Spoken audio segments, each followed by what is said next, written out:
Hey guys, how's it going? Welcome to my reading vlog for the OWLs Magical Readathon.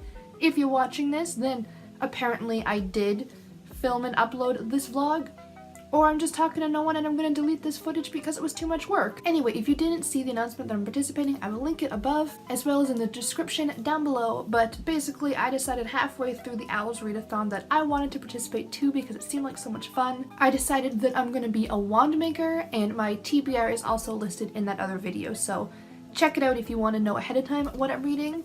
But I'm starting with A Brilliant Void. This is a collection of classic Irish science fiction stories. I really like it, it's so much fun, so I'm going to read for a little bit and I'll check in after that.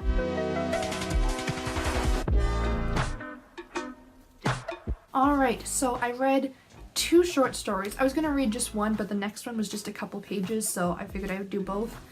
The first one I read though was so funny. It was written in 1877, and the premise of it is that they basically got this device that could like get newspapers from the future, and they found a newspaper from 1977 and they were like looking into it and seeing what the world would be like in 100 years, and it was so funny. It was very sciencey. It was meant to be a satire and it definitely pulled it off. There was a sample article in there about how they actually found and arrested a bunch of like stonemasons. Apparently they didn't have a good enough knowledge of geology and couldn't list like every rock type that ever existed, so how could they be trusted to lay down cement? And it was just little things like that. It was really funny. So I read 2 short stories from there. I think next I'm going to jump into Girls Made of Snow and Glass. Since that one's the longest one, I kind of want to read it now and get it out of the way. I think that'll help the rest of the month be a little bit less stressful. And like I said in my TBR video, I'm not 100% sure what this book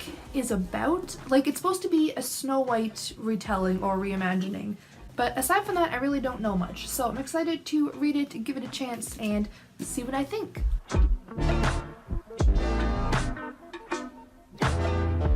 Alright, so I read about 60 pages before Spock decided that's enough reading and it's time for cuddles. But that's enough reading for today. I'm gonna go make supper before I have to leave for work, and maybe I'll read more when I get home.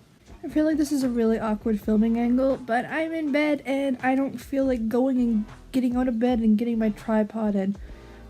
I have been reading more Girls Made of Snow and Glass. I'm about 200 pages into it. I had to go into work really early one day, so I just brought the book with me, and I read about 50 pages I think before I had to start my shift, and I think I'm on page 215 right now.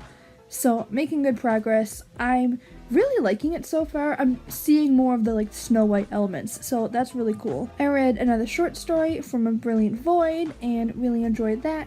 I like how much variety there is. Like, they're just short stories from classic Irish science fiction, and just like the variety of them is really cool. Like, there's a couple like satires, there's some that are supposed to be kind of like creepy, there's some that are just like, I don't know, like just usual like science fiction, so I really like it.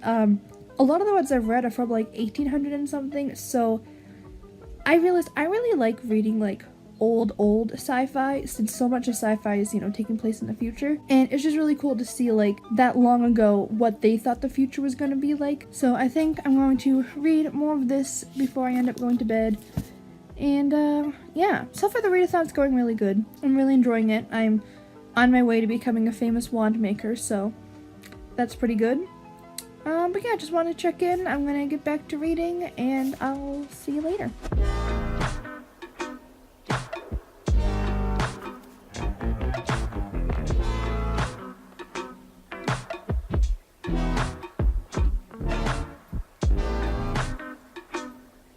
Alright, so I just finished Girls Made of Snow and Glass. I really enjoyed this. The last like 50 pages I cried so many times, and I can't even say why because it's pretty big spoilers. I was a little bit nervous with the book in the beginning because it was really hard to tell like who was the good guy and who was the bad guy. So in the beginning of the story you follow mostly Lynette, who is the princess, and Mina is her stepmother. Snow White retelling, you know how it goes. And it was really interesting to see the difference because Mina's stories start off when she's much younger, before she's married to Lynette's father and before she even comes north and meets him. So, I don't know, it was kind of confusing at first trying to see like, okay, well this is how she is now and this is how she was, like how did she get there, how was she changed, because she's much colder, because there's just so many like big differences, and I thought it was really interesting. And I was kind of worried too, because I'm like, okay, well I know where the story is going, like it's a Snow White retelling, and I was just nervous about how they were gonna get there and what was gonna happen, and it was so good. Also, the way that it like was like it was more a reimagining than a retelling, but the way that they like incorporated like the mirror was super cool, and it was just really, really good. So yeah, I just finished that. So that is book 1 down. I also read quite a bit more stories in A Brilliant Void. I am on page 209. I have about 50 pages left. Really enjoying it so far. I really like the variety in the stories. I just read another one that was really funny, and I thought it was cool, and then there was one that was just super like deep and interesting, and yes, Spock. Oof, that was a strong headbutt. I'm not sure what I'm going to read next. I might read But You Did Not Come Back next.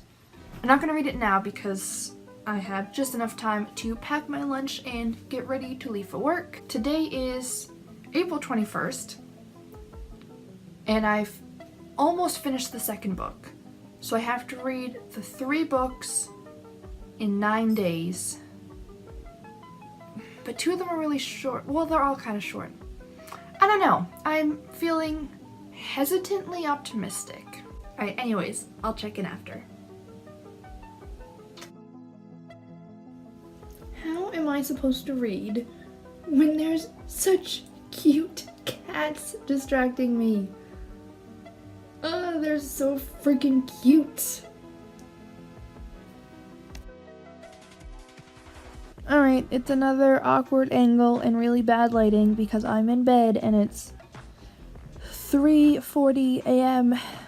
But I just finished another book and I just really wanted to talk about it. So I was really tired and I just wanted to go to bed. So I went to bed at such a reasonable time, but I just needed that like extra minute. Hey, comment. I just needed like an extra little bit just to like wind my brain down because like it was just like a slightly, tough day. So I decided I'm going to start a new book. I'm going to read 1 chapter. And then I finished the book. It was only about 100 pages, so it really wasn't that long. It was But You Did Not Come Back by Marceline Loridan-Ivens, and it was so emotionally heavy. Like it was a lot. Writing wise, I really liked it. It was something like I don't think I've ever read a book like that because it was written as a letter, so it was in like second person. And I don't know, I thought it was really good. It just made it so much more personal. I read a lot of stories about Holocaust survivors and other things set during the war, but this one was different just because it was personal on a different level, and it didn't focus much on the concentration camps and on the experience, I guess, and the trauma. It was really just a girl writing about how much she missed her dad, and she obviously gave enough backstory, and they talked about the concentration camps. She talked a lot about how it was, how it was living in there and all this stuff, but it was very much from the perspective of just this teenage girl who just wanted her dad back. And I feel like heartbreaking is such an understatement. I don't know, it was just so well written, so genuine, so heavy. I cried quite a few times, and yeah, I really loved it. Maybe I shouldn't have read it right before bed because I feel like I'm just gonna have sad dreams tonight, but yeah, it was really well written, an amazing read. Hey, how's it going? Is it bedtime? Yeah, are you here to tell me that it's bedtime?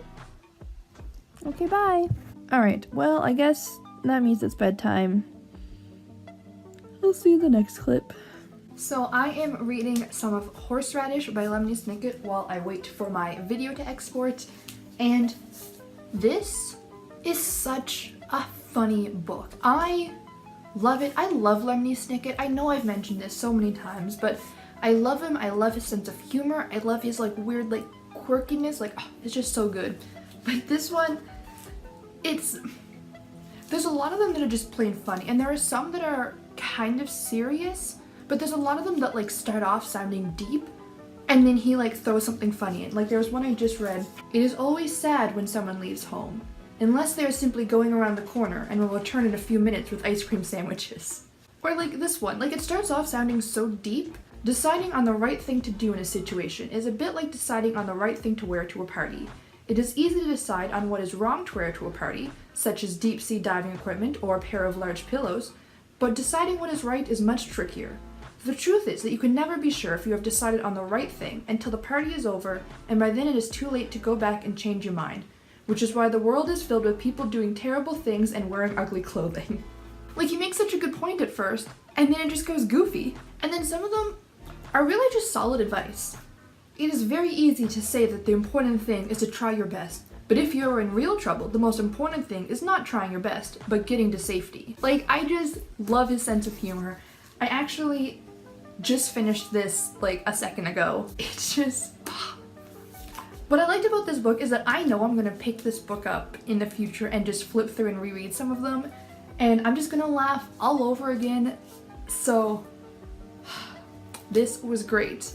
Also, I am so close to completing my OWLs, and it's really close to the end of the month. But I think I might make it. I only have one book left to complete, and that is The Magician's Nephew by C.S. Lewis. This video is probably going to take another maybe 15 minutes to finish exporting, so I'm going to see how far I can get into this, and I'm determined. So enough yammering, time to read.